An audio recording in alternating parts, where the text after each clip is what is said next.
Good morning, everybody. I hope you're having a wonderful day. So if you're wondering what are the top beaches that I need to check out in Destin, you might be here on vacation, or you might have just moved here or thinking about moving to the Destin area. So I'm gonna help you out with that decision. I'm gonna help you out in this video on some of the top places you need to check out. Because as a local YouTuber, real estate agent, and guy that has tried most of these beaches, I just want to share with you my knowledge on what maybe you need to check out when you're in the area. So let's get to it, and let's see which ones that you might want to include on your trip here or the next outing you go, because life's an adventure and there's always a new place. I'm obsessed with collecting sunsets. I'm obsessed with looking at beautiful sunsets, and the Gulf Coast is full of them. So in this video, let's talk about the great places to check out when you go to the beach. All right, so here's what I know about these beaches. The first one I want to talk about is Crab Island. Well, Crab Island is pretty much only by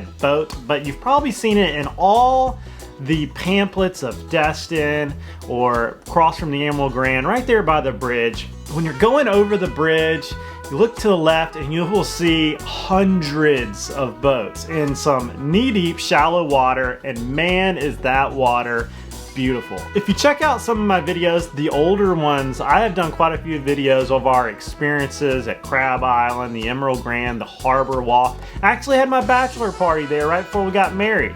And if you can find a way there, there's actually a parking lot right across from Crab Island that you can like launch your paddle boards and get over there to it, or a kayak. You can get there. I think it's owned by Eglin Air Force Base, so check what type of parking permit you need to be over there. They used to not worry about it, but I don't know if the base has gotten stricter. But check that out. You can just cruise right over there. There's a couple boat ramps in and around Crab Island, and man, you got to do it. I mean, they will come out there with hot dog stands. Dudes have hot dog stands on their boats. They've got floating bars, tiki bars. You can rent a tiki bar from the Emerald Grand Harbor Walk area, get on it, 40 people I think at a time, and just cruise over there for the day. Definitely something you need to check out. I loved it. It is beautiful. So the next one is, as you head down from Emerald Grand Harbor Walk, on the right down there, there's going to be Henderson Beach State Park. This is a beautiful place. It's your normal state park experience. It's going to have your picnic area, your parking lot, your bathrooms, and a lot of beautiful, pristine, protected areas that you can just check out with your family, maybe get away from some of the crowds that would be at Crab Island or the Harbor Walk, and just go and enjoy a beautiful state park. Whether it's fishing, camping, or just like to take some photographs with your kids, this is another great spot. I'm going to be running some pictures right here of what you can kind of think about experiencing there, the map right here, and it's just a really great place. Check it out. I wish I had more B-roll of some of these places, but it would take me a long time to drive to each one just for the video, but I really think you will enjoy it. The next one is Miramar Beach. Man, this place is beautiful. It's also some of the most expensive real estate on the Gulf Coast. This one is right next to some of the best shopping centers, areas, outlets that are available right there in that area. I actually did some videos there. We checked out some of the snorkel reefs that are out there, right there by Pompano Joe's. Beautiful place. Go out there on a calm day with a paddleboard, and the water is wow. When we checked it out, it was a little breezy that day, so it didn't do it justice, but you can paddle out to the snorkel reef, see the sea turtles, see some really cool fish, and when you're hungry, you just cruise over to Pompano Joe's and check out the food. This is like a where the city meets the beach. You're gonna see people driving their golf carts. You're gonna see people cruising up and down the road real slow with their shirts off, because it's the beach. It's just a really cool place for your flip-flops and your suntan lotion and just seeing the sights. It's beautiful, and if you're moving there, you're gonna really enjoy it. And if you need a real estate agent, I'd be happy to help you find one of those properties. My email is down below, along with all my contact information. Feel free to shoot me an email and we can make that happen. One more thing, a lot of these parks have snorkel reefs where you can just paddle out there on a paddleboard or kayak, or swim out there, and you can snorkel these reefs. There'll be turtles out there. There'll be all kinds of fish. Just look up on the map, Snorkel Reef. Most of these parks have them. There's quite a few around Destin. Water's clear enough to see. Some of them can be a little far off the beach, so just make sure to have a plan and figure out how to line the poles up on the beach when when you're at the Snorkel Reef, and it'll tell you if you go straight out once you line them up where the reefs are.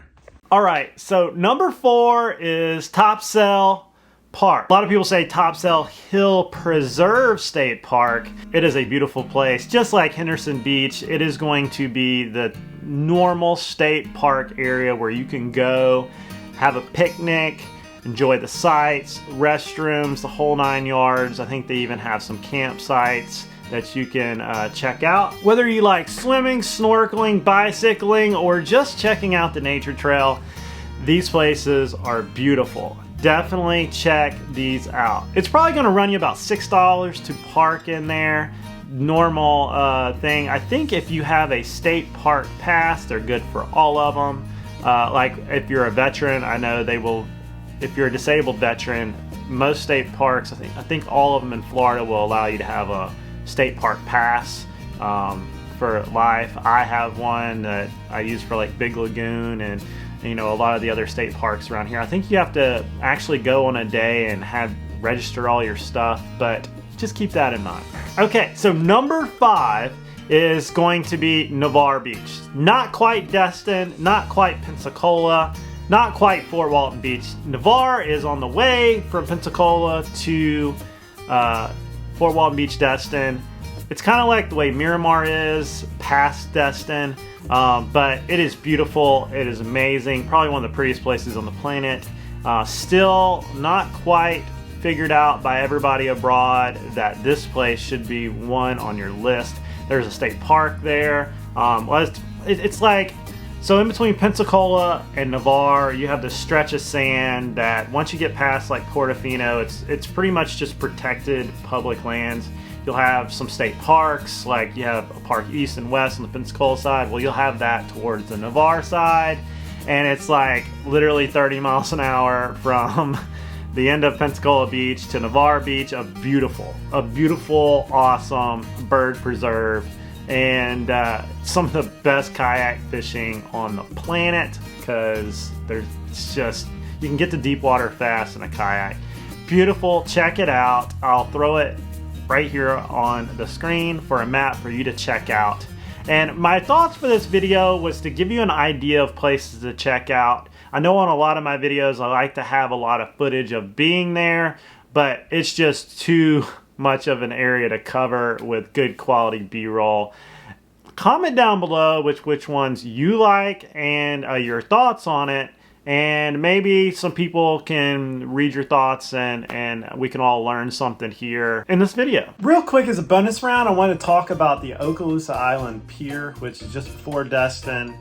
It is one of the best fishing piers in this part of the Gulf Coast.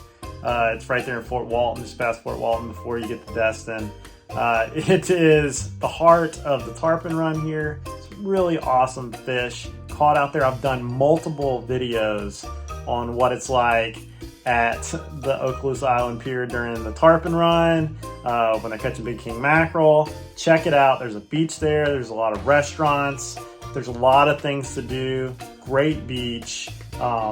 Put it in your list. It rivals a lot of these other ones. I just wanted to throw it in there because sometimes it's looked over for a beach. There's a lot of guys out there who have lifetime memberships to the pier, and there are so many majestic creatures coming through there, like these tarpon I'm showing you here, and they'll catch 50 in a day when the tarpon are running. They're jumping up and spinning. Great to just go watch and spectate. It's just really cool. Last but not least, I want to go over the flags that will be flying at these beaches, so when you pull up or you check them on the camera, you know what you're getting yourself into. Okay, green flag means it's going to be awesome. It's going to be pretty flat. It's going to be a lot of rip current. Your kids are going to be probably safe. And if you get into a yellow, that's when you start getting some churn out there. You're going to see some white capping. You'll see the winds kind of picked up. Usually, it's going to be like on the Gulf Coast, it's usually like 1 to 2 feet and above, you know, on the swell size. I don't take a kayak out on a yellow. I will take my surfboard out on a yellow, and you'll usually have some churn out there, some bigger waves, and it means there's some current. If you see a red, don't go out there. It's going to be rough. It's going to be dangerous. It's going to be a lot of rip currents. If you're not a veteran, don't do it. You'll see a lot of surfers out there because, you know, that's when the big waves are here. And if you see a double red, definitely don't do it. It's going to be really dangerous out there.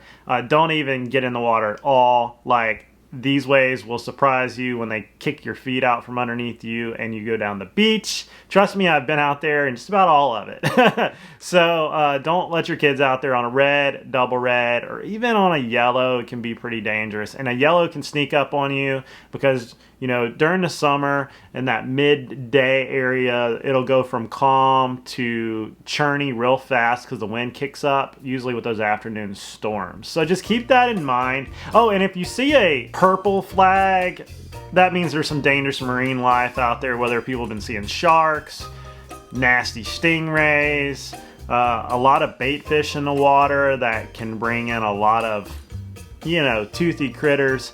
A lot of jellyfish can be out there, and those can be gnarly, especially the big man o' wars or like the big gnarly jellyfish. I actually have a scar on my arm right here from one. I snorkeled into it and it was some of the worst pain I've ever experienced. So just keep that in mind. Just know the times to go out, check the weather, watch the flags, check in with the lifeguard station if you feel the need to, and I hope you enjoyed this video. See you on the next one. Don't forget to like and subscribe, and if you need a real estate agent, let me know. My email is down below. See you guys later.